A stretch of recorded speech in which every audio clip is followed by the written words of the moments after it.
from the News Channel 5 network. This is Open Line.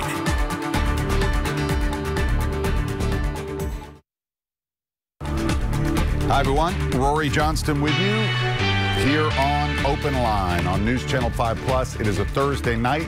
We welcome you. We open up the phone lines, and tonight we're diving into another, I'll call it a heavy topic, but definitely an important one. And we are talking about critical race theory.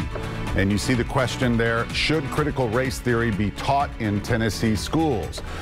Before we even get to that question, I am literally have been reading today about it, learning a lot more, and our guest tonight is going to help explain it and talk about this subject as well. His name is Tim Wise.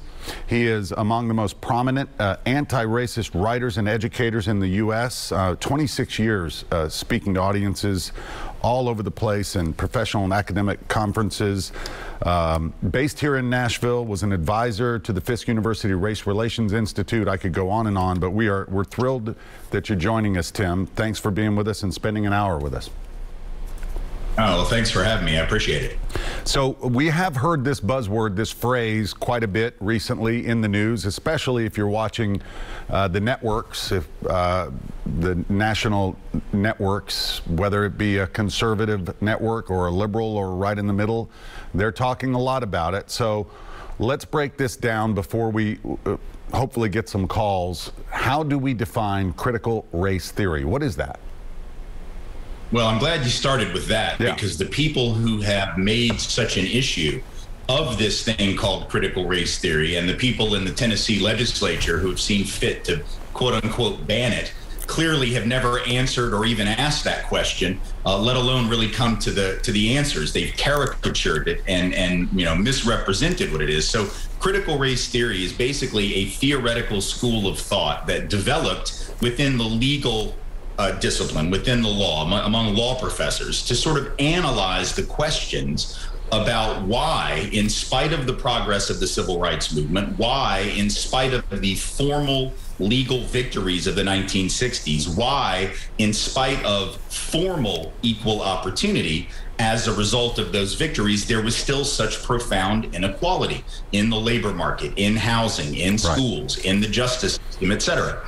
And they were asking that question. That's the same question, by the way, that conservatives want to know and that regular, mainstream liberals want to know. They just answer the question differently. Critical race theory fundamentally says that the reason we still have such profound racial disparity in this country, white families with 12 times the net worth of black families on average, for instance, is that racism and racial inequality has been so embedded in the structure of the society from the beginning that formal equal opportunity is not enough to create real equity or equal protection of the law. Now, one is free to disagree with that argument, and there's lots of great discussions that people can have about it, but that is literally the primary sort of building block of critical race theory, is the notion that inequality in this country is not an accident, and it's not just the result of, we haven't quite been able to figure out how to fix it. Critical race theory says inequality was the point from the beginning, that we were actually a nation founded with liberty and justice for some, not for all.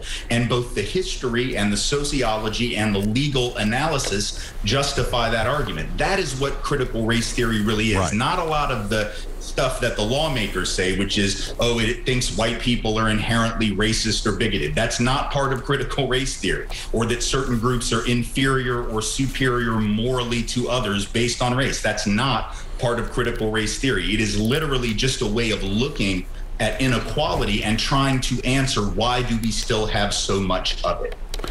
I remember when I was in college, in high school and college back in the 80s, talking about, we learned about the civil rights movement in the 60s, and we had discussions about race, especially when I went to college, which was much more diverse.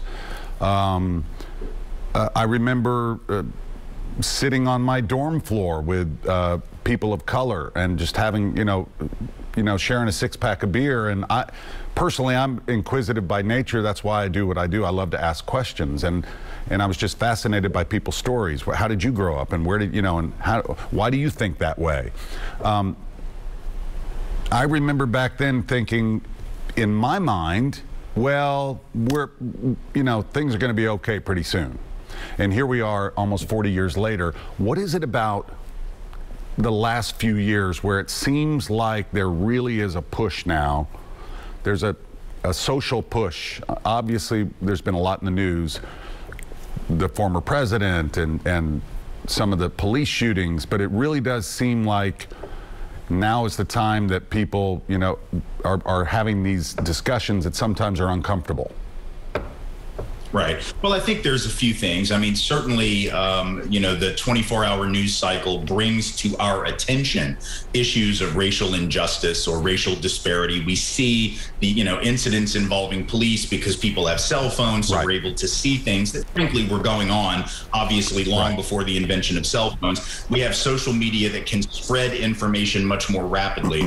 So I think that has a lot to do with why the intensification has happened. But it's also because, look, the reality is that we're living in a country, like it or not, and I know there are people who don't like it, but I don't much care, and there's nothing that they can do about it. We're living in a country that is becoming increasingly diverse. And if you go from a country where those of us who were white were able to take for granted our dominance, our numerical dominance, our power dominance, that we were like the floor model of what an American means. And now we have to share that designation, and we have to share it with people who look different and pray different and have different cultural traditions. And there are some people in this country, and especially within the white community, not all, but certainly some, who are very uncomfortable with that change. And I would suggest that when they say, for instance, that they wish to take their country back or make America great again, it's because they have this sort of fictional, nostalgic version of America the way they remember it, which wasn't great for a lot of people, wasn't great for Black folks, wasn't great for Muslims, wasn't great for women as women who couldn't even get their own credit line in many cases until the early 70s when the Equal Credit Opportunity Act passed. Wasn't great for LGBTQ folks. So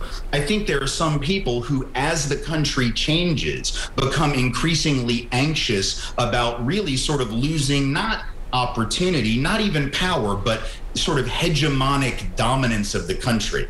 And so I think that's another thing that's happening. The anxiety level has gotten ramped up because the country is changing in ways that the dominant group sometimes finds it hard to accept. Whereas 30 years ago, that level of backlash maybe wouldn't have been quite as strong.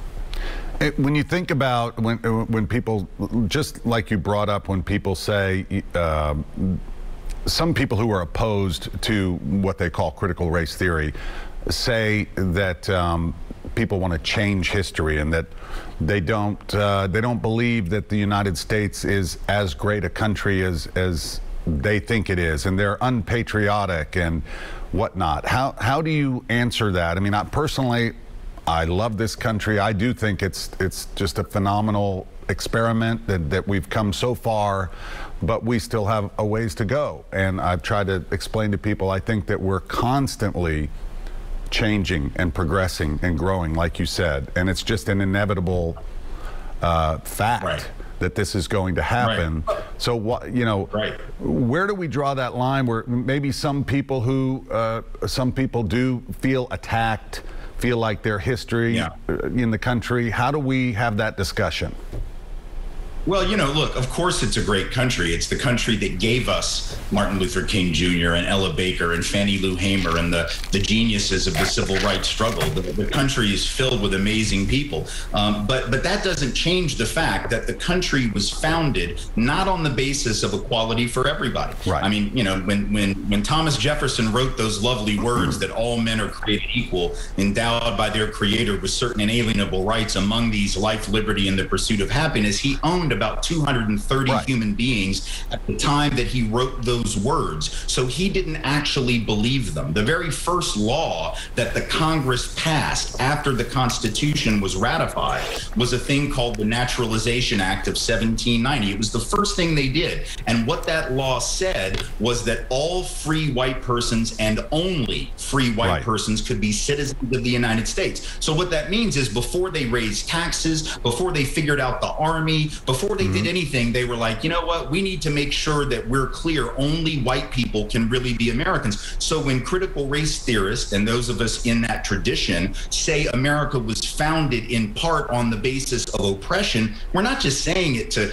be hyperbolic or mean-spirited, let alone unpatriotic. We're saying that's part of who we are. Now, it's not all of who we are. Right. We are also the abolitionists, right? We are also the civil rights movement. We are also the people who fight for justice. The real problem with the way we teach history is not what the critical race theorists are doing. It's what was done. I remember as a child, and I'm not sure exactly how old you are. I'm 52. When I was a kid, this is actually the first book that I ever read. I don't know why I still have it. I think it's my mom never throws anything away. It's a book about Andrew Jackson, and it was written for children, and I read it in 1971. It's like the first book I ever read. If you read that book, which is how we used to teach history, you would think that Andrew Jackson, you know, his ownership of slaves in this book is talked about, well, you know, that's just how everybody thought in the South. They thought it was okay. Well, that's not true, actually. There were Southerners who didn't believe in the system of enslavement. First off, the black slaves didn't believe in it, and a lot of other white folks didn't either. But they make it so normal that you're, as a child, you're reading that and thinking, oh, and at the end it says, you know,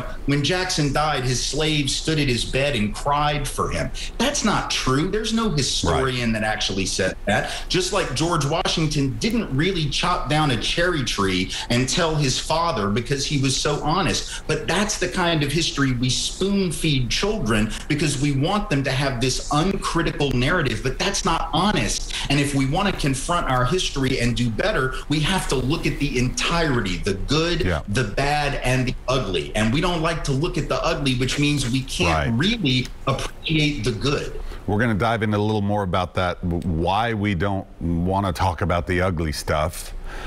When we come back, calls are pouring in. We got to take our first break. Stay right there, everybody. We'll be right back.